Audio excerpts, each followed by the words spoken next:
Thanks for staying with us here on Joy News Prime. And we go back to our earlier story, where after being granted bail by the Tema High Court, it appears that Oliver Barker Vormawor will spend at least one more night behind bars. And this because the court is still in the process of verifying a document on landed properties of one of his sureties, and thus cannot execute the bail until a reply is received from the Lands Commission.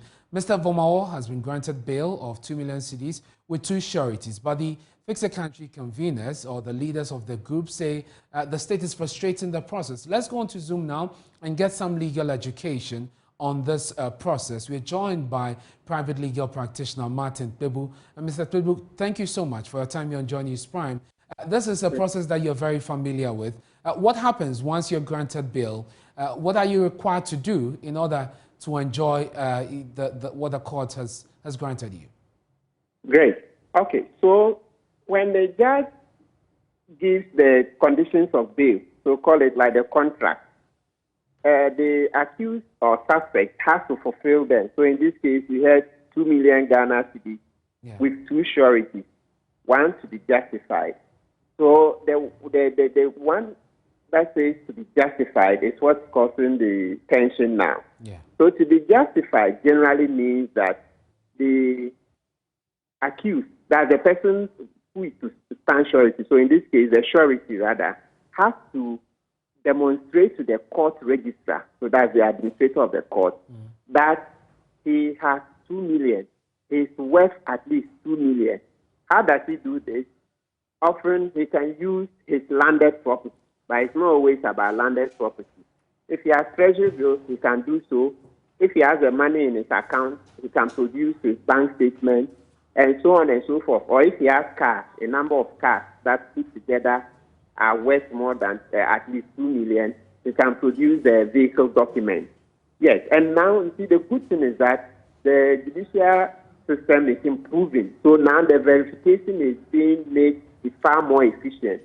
So the registrar can look at this document and then ask other questions of the surety, that's the guarantor, and decide there and then that, oh, this is good for me. Go ahead and sign.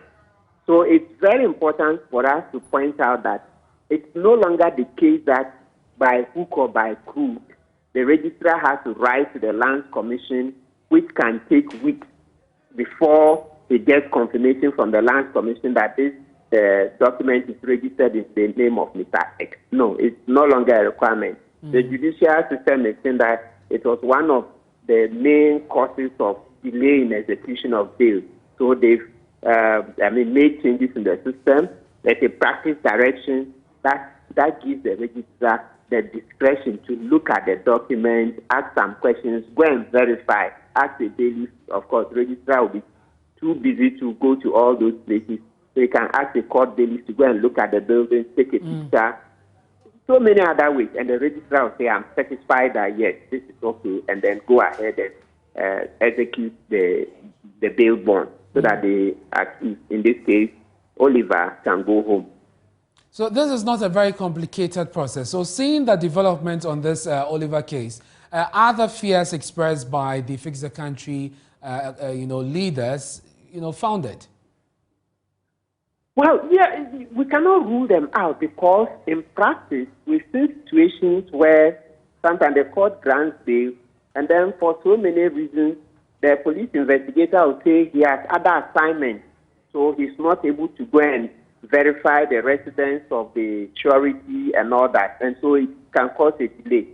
But once again, the judiciary has given training to registrars. Even just yesterday, there was another training session where I understand it was made clear to them that in that case, in the case the police are engaged in dilatory tactics in going to verify the residence of the surety, the registrar can go ahead and send a court bailiff to go and do that because the authority, the power belongs to the registrar. So he can send a court bailiff to go do it. That's in the event that the police are engaged in dilatory tactics to delay the execution of the bail bond. And of course, it's not new. It happens that sometimes the police are not happy that bail is granted. So sometimes they engage in dilatory tactics to frustrate the bail.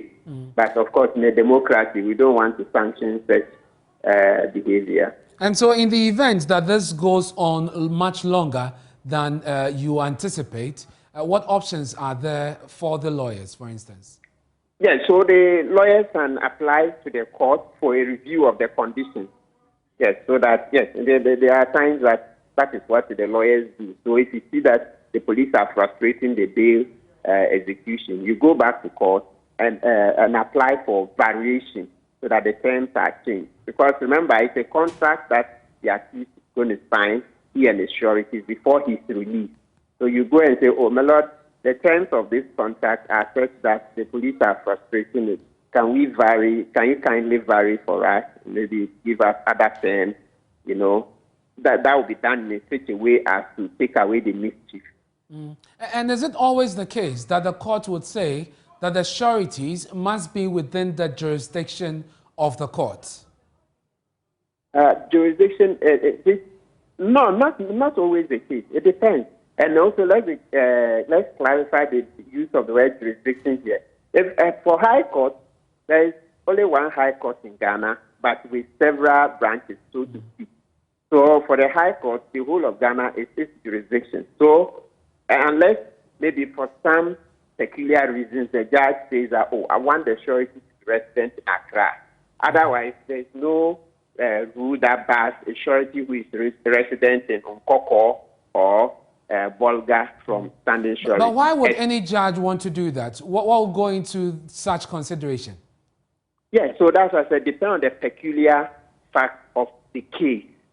Okay, depending. So let me see, readily, I don't remember any recent case where the judge had to impose restrictions that they must be resident in Accra. But remember this, if the sureties live far off, sometimes execution becomes a problem. So let's say if the surety is a resident in, let's say, Bolga, and now he wants to stand surety in Accra here, it means the registrar has to contact his colleague in Bolga. The registrar in Bolga also may have to call upon the police that, okay, also come and do your part. Because remember that though the registrar has passed to send his dailies, usually we also like to work in collaboration with the police. So the police, and if the policeman is willing to go, the registrar doesn't send his dailies. So if the policeman is going, he does it on behalf of the registrar and on behalf of the police administration.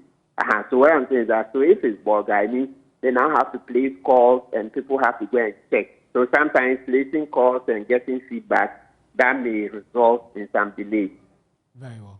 I'm grateful that you could join us. That's private legal practitioner Martin Kpebu, bringing us some legal education on the latest development with Barker Vormawor, who is convener of the Fix the Country movement. He would have to spend another night behind bars because the court is yet to receive confirmation of his sureties.